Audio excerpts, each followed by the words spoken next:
The Kinnickinnic River is an important part of River Falls' history, its present, and its future. Once the Kinni Corridor plan is complete and both dams are removed to restore the river to its natural state, some aspects of the river will look quite different than they do today. To dive into that topic, we're joined on this episode of the KinniCast by Amy Peterson, the Community Development Director with the city. Amy has been very involved with the Kinni Corridor plan during her tenure and provides some insight on what residents can expect from the project when it's completed and what it will mean for River Falls' future.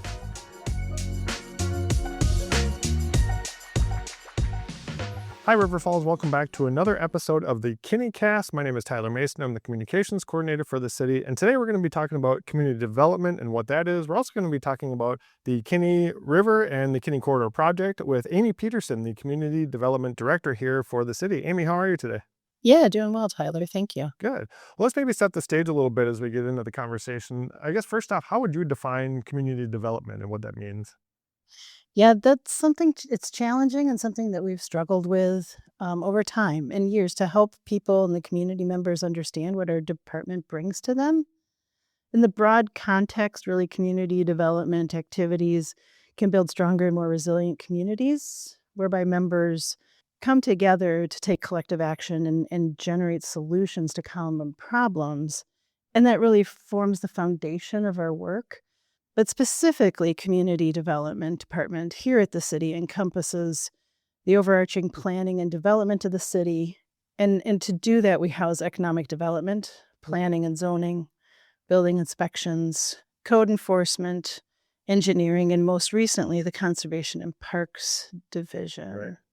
So you can really see it's a broad range of disciplines, and thereby our work is diverse and really grounding and foundational to what River Falls is and becomes in the future. Yeah. Like you said, a lot falls under that umbrella. So we'll get into parts of that, and I know we'll have other people from the department on future episodes, but we'll kind of focus on some of the work that you do and that sort of thing. But I guess let's talk a little bit about you. And you've been with the city for about 10 years now, or coming up on 10 years. What have been maybe some of the favorite projects or things that you've been able to work on with the city?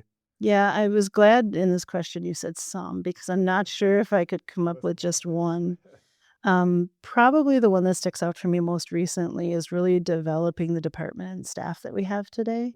We've got a pretty amazing team, and I really enjoy working with each and every one of them. I love to watch them come together to solve problems and ensure that we have better outcomes. So that's probably a big one for me. Shaping that team is one. Working with our executive team to lead and shape where we go as an organization is another. And in the past couple of years, I've taken on the responsibility to help with lead our management team and do some training for our organization as well. So that's been good. If I think of specific projects, a few years ago, we completed the Focus River Falls project, which included the comprehensive plan update, the outdoor recreation plan update, and a bicycle and ped plan update. So bringing development to the community and, whether it's commercial, industrial, housing, and making sure the project fits and provides connections and benefit to the community is a big one too. And of course, there's the Kinni Corridor project. That's been a staple project over the course of my 10 years. Yeah. And it's been really fun to work on that project as well. And all these projects you mentioned, you can see the tangible results in the community too, which has got to be pretty rewarding, I'm sure. Well, you mentioned one of the biggest ones, the Kinni Corridor project, which I've been hearing about since before I started working for the city. That's one of the ones we want to focus on today. Let's maybe start with kind of the basics of it. What is the Kinni Corridor project for maybe those who aren't familiar or just kind of know of it, on the peripheral, or and then also, when did the city begin working on this project? Yeah, so I've heard that the project probably started 15 or 20 years ago with the conversation about the dams and the future of the river. But the larger city process really got started back in 2016 with the kickoff of the Kinni Corridor planning project. That was led by my predecessor, Buddy Lucero. That plan was completed then in 2018, and it lays out the future direction for natural resources and river ecology, parks and recreation, land use, access, and more specifically, related to the river corridor in the city. I guess just maybe kind of drilling in a little bit more on that. What kind of, when you look at what all it entails, I mean, what do we look at with that, and kind of what the plan is for the Kinni? Yeah, so, I mean, the city council, upon the adoption of the Kinni Corridor plan, basically said that both dams needed to come out and the river be restored. But the Kinni Corridor plan, included much more than that. It was kind of the foundations for greenway access along the river and what that would mean to the community. Yeah. It's a wonderful resource that the community has, and I think people that live here know that, Right. and people that don't live here know that too, but really, how are we gonna manage it in the future, and what is it going to look like? And I think the plan really laid out a different future than what we see today as far as increased recreational capacity along the river. Yeah, and the recreation piece is a big one, and I know there's been a few different organizations that have been working with the city, including the U.S. Army Corps of Engineers, and more recently, the National Park Service has gotten involved. What is it meant to have those partners on board with this project? Yeah, it's been a huge shift for us because after the council decided, "Okay, yep, take out both dams, restore the river," it was kind of like, "Wow, that's a really big project. Yeah. How do we get going on that?" And it was when we got connected with the Corps and the Continuing Authorities Program, or CAP 206 program, that we really began to see that we had a path forward potentially for how this could happen, right? So because the Army Corps of Engineers can bring in, millions of dollars to a project like this, Right. it makes it feasible. Yeah. Doesn't mean that we still have millions of a gap. We do, but it gives us a path forward. Yeah. And then for the National Park Service, they maybe have a different role in this. How do they? What sort of role are they playing? Maybe compared to the Corps. Yeah, we're super thankful to have the Park Service on board with us in their Rivers, Trails, and Conservation Assistance Program. So it's a technical assistance program. We really figured out as the Corps came in to start looking at the design for the river that we needed to make sure if there were going to be access points or recreation that was taking place in areas where the Corps was going to be working, that we needed the Corps to know that Right. as they were designing that part of the river. So we really had the Park Service come in to take the foundational plan of the Kinni Corridor and refine it and give us more design, more details. We've gotten so far at this point that we've got cost estimates for some of those design projects.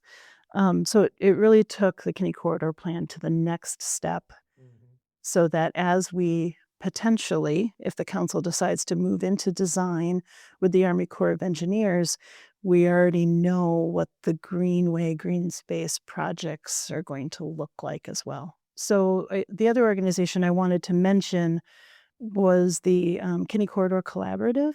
So as we came out of the planning process back in 2018, again, council said both dams out, restore the river. We weren't sure how to make that happen, right? We thought and knew that a public-private partnership would be helpful in raising funds to be able to fund the project. And the Kinni Corridor Collaborative was formed in 2019 to fulfill that role. They have been focusing on outreach and education and fundraising, along with river monitoring, prior to 2024. So it's been with their partnership that we've been able to get the feasibility study going with the Corps of Engineers, and we're hoping that they're able to continue with assistance on the project in the future. So the Army Corps and the National Park Service were represented at an open house in June, as well as obviously city staff, including yourself. That open house allowed the public to come and ask questions or provide feedback on the project. I'm curious what sort of things you've heard, whether it was at that open house or just any other time throughout your tenure here at the city, from the community, with regards to the Kinni Corridor project. Yeah, I hear a lot of things across the spectrum, but for the most part, I think what I hear is, let's go already. Let's get the dams out. What's taking so long, right? Sure. This is a major project that takes many, many years with federal and state agencies that don't, we think city government moves slow sometimes, but they move even slower. So it's having the patience to move at their pace. So that's probably the biggest thing I hear. We do have a contingency in the community that wants to keep the dams from a green energy perspective mostly. And sometimes I get questions from, people that have moved to River Falls recently asking, why are we planning to take out the dams? So it's continued education that matters on very long-term projects like this to keep the community informed of where we're headed. And what is your response to those who ask why take out the dams, or how do you kind of describe what the long term impacts of that will be for the Kinni? Well, I start with the history. Sure. This project started a long time ago when the community and the council decided to take the dams out and restore the river. And yeah, then the huge impacts that it will have in the future. Well, as we look ahead now, you talked about the history of this, and it's been an ongoing thing for a while now. As we look ahead to the next few years, what will that planning and then the eventual work look like for the Kinni Corridor? Yeah, so the Army Corps of Engineers right now is completing the feasibility study. Expect that to be finalized in the next month or so, probably. We're looking at the end of October for a city council workshop. And at that point, we'll want council to determine whether or not the city should move forward into a design contract with the Corps of Engineers.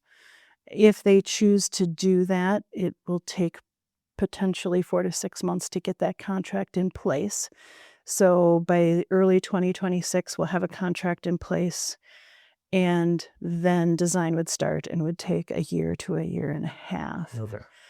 That would put the earliest potential of construction to begin in 2028. Okay.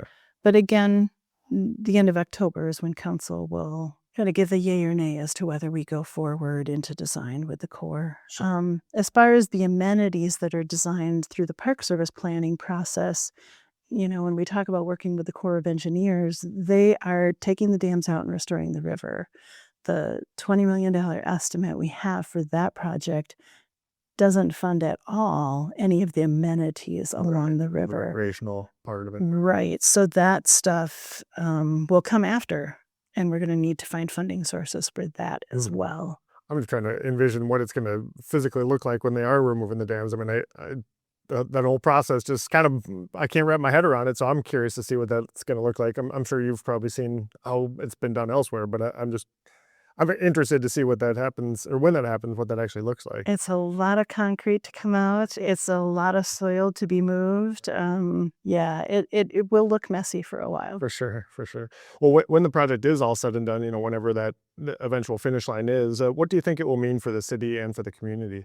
Yeah, sometimes when I think about this project and the future of River Falls, I wish that I would have been born 50 years later, because what I envision that's going to be here, I would like to, have had in my youth. I think the amenities that are going to be here, the miles of looped trails that we have planned in our multiple plans, whether it's the bike ped plan or the Kinni Corridor plan, enhanced green spaces for play and picnicking and quiet contemplation, an amphitheater for gathering, you know, really is going to enhance the space along the river for both community members and visitors in the future. Paired on top of that with a downtown project that will imagine the infrastructure in downtown and the streetscape as well. I think if you come back to River Falls in 30 years, it's going to look like a very different place, a better place for us all to enjoy. So That's exciting to think about. And yeah, I'm as someone who I try to get out kayaking on the Kinni once or twice a year at least, and just even being in the city here, it's exciting to think about what that will look like. Like I said, when you said 30 years or however long that might be, but yeah, that's exciting. yeah. Well, even last question here for you, and then we'll let you off the hook. This is a question that everyone on the podcast gets asked at the end of it. What impact do you hope that your work will have on the people of River Falls? Yeah, it is a big question. I hope that I will have had a positive impact on my city coworkers first and foremost. While city government work is typically stable and provides a decent living, it comes with challenges that other professions do not. And I hope that I'll have been able to contribute to our city's culture and vision and to make it a little better workplace for those that are here. Aside from that, for the citizens of River Falls and the future of the city, I hope that we've succeeded in increasing connectivity, furthering the vision for a greener river corridor and increasing livability by really reshaping how people interact with their environment and each other in the community.